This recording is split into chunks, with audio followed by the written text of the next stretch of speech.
Hello friends, I'm Atul Dahale and welcome to my YouTube channel. Today we are going to see a very fascinating game played by the current world chess champion Magnus Carlsen. We all know this thing that on Chess24 platform, Chessable Masters tournament is going on, and in that tournament, top 12 players in the world are participating, including Magnus Carlsen, Caruana, then Nakamura, Anishgiri and our very own Pentala Harikrishna is also participating. So the game which we are going to see today was played between Magnus Carlsen and Hikaru Nakamura. We know this thing that Hikaru Nakamura is extremely strong player and he is well prepared. But in this game, Magnus Carlsen outplays him in the opening itself. So it's a very rare occasion when two top players are playing against each other and one of them outplays his opponent in the opening. So without further delay, let's get started with the game and understand what really happened in the game. So in this game, Magnus Carlsen was white and Nakamura was black. He started with d4, then knight to the f6, c4, and here black played e6. Here Carlsen played knight to the f3, then d5 was played. You can say that this opening is Queen's Gambit. Decline. Then white played knight to the c3, then bishop e7 was played, and Magnus Carlsen plays his favorite opening, that is bishop to the f4. In QGD, bishop f4 move is trending nowadays quite often because other moves are obviously possible in this position, like bishop to the g5 is there, one of the moves, then even e3 is also one of the possible alternatives in the position. But bishop f4 has gained a lot of popularity in the recent time thanks to Magnus Carlsen and other top players. So here black played castles and now Carlsen plays a very nice waiting move, you can say. He plays a3. Well, he is asking his opponent, what do you want to do in this position?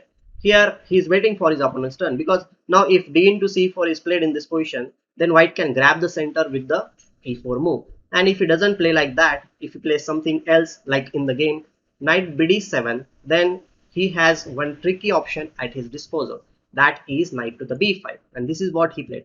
Now the normal move, that is to play c6, is not going to work in this position because the bishop on f4 will land on the c7 square. The queen will be attacked, then queen to the e8 is the only option, and now the knight on b5 will jump to the d6 square, again attacking the queen on e8. So black must capture on d6, then after bishop into d6, black will lose the exchange, you can say, in this position, and black will be in a very bad position. So obviously he is not going to play c6. So how will you protect the pawn on c7? Well, there is only one option which is satisfactory, that is knight to the e8.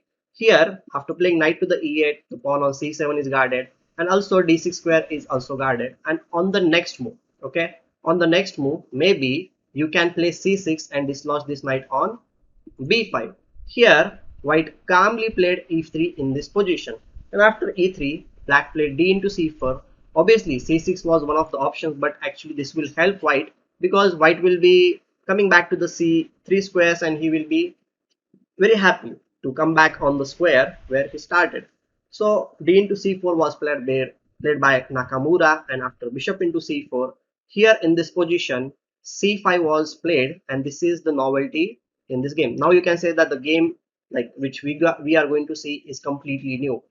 Before this, Shakhriyar Mamedarov has played a6, which is a very natural move against Jakovenko in 2019, and the game continued with knight to the c3, then d5, bishop to the e2 and c5, and after this he castled bishop to the b7 and d5, and after into d5, knight into d5, you can say that the position was very lively and Mamedarov went on to win from the white side. But still, black is quite okay in that position. But here in this position, Nakamura decided to play c5, and we are already in a new territory. Here, Magnus Carlsen played d into c5, then a6 was played, and this knight landed on the central square, not on c3, but the central square, that is the knight to the d4.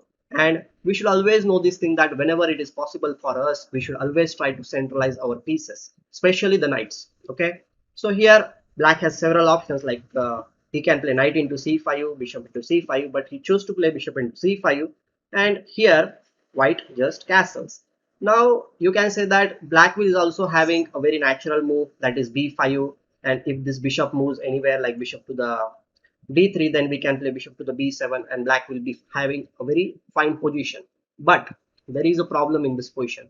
If you play b5, then it will allow one very nice sacrifice on the e6 square.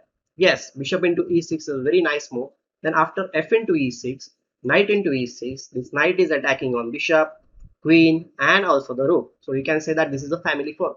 So black will play queen to the e7 and then knight into f8. Here in this position, black must capture king into f8, because if he doesn't capture on f8 with the king, if he plays knight to the f8, then we have this good check on d5, and we will be attacking two things at the same time, and we will win the rook on the a8 square. So that is not something which black will be happy to do. So after king to the f8, queen d5, again a good move, then maybe rook to the a7, then rook a c1, then other rook will also join in the game. And you can say that although black has two pieces for the rook, white's position is quite good. He has two extra pawns on the king side, and white will be having the upper hand in this situation, especially considering that black's king is still on this side of the board where he is not having that much good shelter. So obviously Nakamura understood this thing and he did not go for b5. He played queen e7 covering the e6 square. And now Nakamura, like Carlsen, played rook to the c1, and here he played bishop to the d6. Bishop to the d6 was a little bit inaccurate move, I'll say. Instead of this, e5 was a better alternative. Then bishop to the g5, knight to the f6, and he can simply go back with knight to the e2, and black will be having a good center, and his position is also intact because this bishop is also ready to come in the game at any moment with bishop to the g4, and the game will continue. Both the sides will be having equal chances. But he played bishop to the d6, and this is a little bit bad move, I will say. Now Magnus Carlsen calmly played bishop to the a2. Here in this position, bishop into f4, which looks a very natural move. Trying to double the pawns on the f file is not at all good, because black will be exchanging his good piece in that case, because bishop on d6 is a good piece. And after f into e5, white will be having a very nice central square for his knight. And if you play something like d5 in this position, then knight will come on the c6 square, and queen will not be having any good squares. Queen f6, then knight to the e5, and here black is not having any time to capture on the e5 square, because after knight into e5, f into e5, the queen will not be able to maintain the contact with the e7 square, which is very important, because knight to the e7 check, and there will be a fork on the c8 square. So if you play queen to the h4, that is the only move. Then after g3, the queen must move away from this diagonal, and then black will lose the piece with knight to the e7, king to the h8, and knight into c8. So obviously this kind of play is not possible from black side. So here in this position, black played knight to knight d f6, and Magnus Carlsen calmly centralizes his piece with the knight to the e5. Knight to the d7, Nakamura wants to exchange that piece in the center of the board badly, but in this position, Magnus Carlsen unleashes a very brilliant move. He plays knight dc6, attacking the queen on e7. Well, if you capture here with b into c6, then obviously we'll play knight into c6, then queen to the f6. If you play, then I have bishop into d6, knight into d6, queen into d6, and white will be pawn up, plus he has this kind of a check also, not on e7. He cannot move the bishop on c8, and I will say that this position is completely better for white. So obviously knight cannot be captured on c6, and if he plays queen to the h4, the same story will happen. After bishop to the g3, the queen is being attacked, so queen moves to the g5 square. Now Magnus Carlsen played a very nice move, that is h4, again dislodging this queen.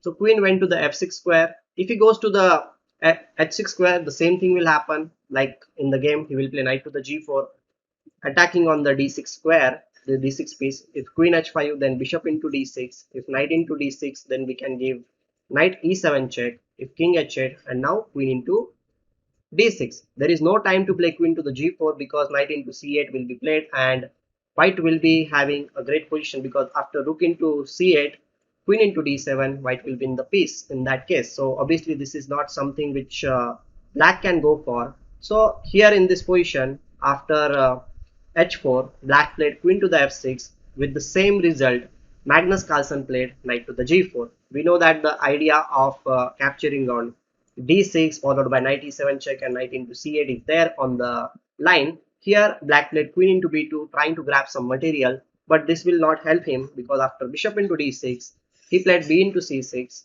He's not going to. Okay, now white can simply capture the rook on f8, but before playing that, he plays a move rook to the c2, attacking the queen. The queen went to the b5 square, and now he captured on f8, and knight into f8. Now if you take the stock of the position, you can say that white is having clear better position. He has one exchange up in this position, and the bishop on c8 is also very badly placed. So he plays h5, trying to go for the h6 square.